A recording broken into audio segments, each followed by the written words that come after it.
Alright, so you guys may have noticed in some other videos that I've got the passenger airbag out. I haven't really talked about that yet because I'm saving that for my weight reduction number 3 video that's going to be coming soon. But I'm going to fill this gap today, and I've been kind of doing like this buffalo plaid stuff on the interior. You can see where I removed the clock and then wrapped the center console armrest. So I'm gonna do something similar with this. So I'll show you guys how to do that. If you remove the airbag, how to fill that area there, and I'll do a little how-to. Okay, so the passenger airbag is out, obviously.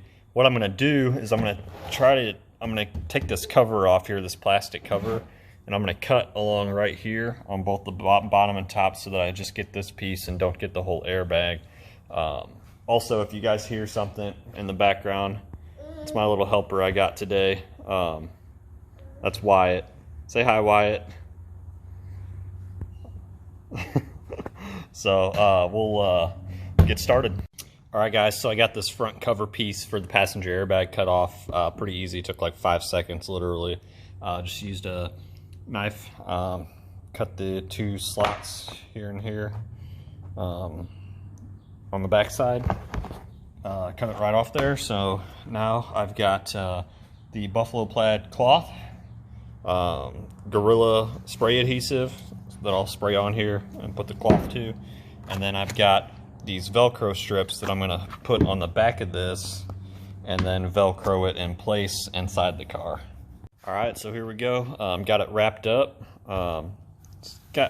You kind of see a little bit of a bubble here. I guess the glue didn't stick all the way there, but I don't think it'll be too noticeable once it's in the car. You can kind of see the indentation of like the Mustang text and like the line down the middle, but I think it'll look pretty good once it gets in.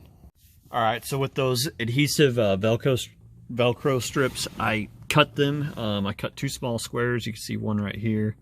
Let's see if I can adjust the light a little bit. One right here, one right here.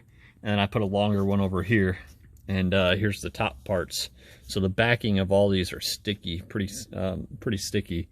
So what I'll do now is I'll put the Velcro on, take the sticky off, and then I'll put the cover onto it.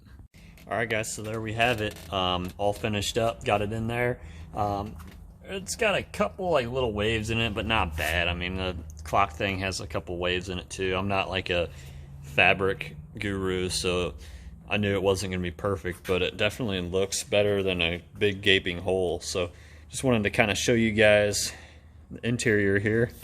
I've got like a LED light here to kind of make it pop a little bit more, but there we have it. Got the buffalo plaid pieces. Hopefully soon I can get the plate for that opening there, and I think I'm gonna do like a engine cutoff switch and a push button start, and then maybe like a wideband right there. We'll see though. We'll kind of see how many times my mind changes on that. But yeah, there we go. Just wanted to show you guys that. Super easy. It was free, pretty much. I mean, I bought the fabric for like 13 bucks on Amazon, and I've still got a ton left. And you can see I've used it in various places. Coin slot, armrest, clock, and then now the passenger airbag. The glue I think was like 8 bucks, the spray glue, and then the Velcro was like 2 or 3 bucks. So pretty cheap interior modification to get rid of that gaping hole. So yeah, thanks for watching, guys. Be sure to hit the subscribe button. I really appreciate all you guys watching these videos. We'll see you on the next one.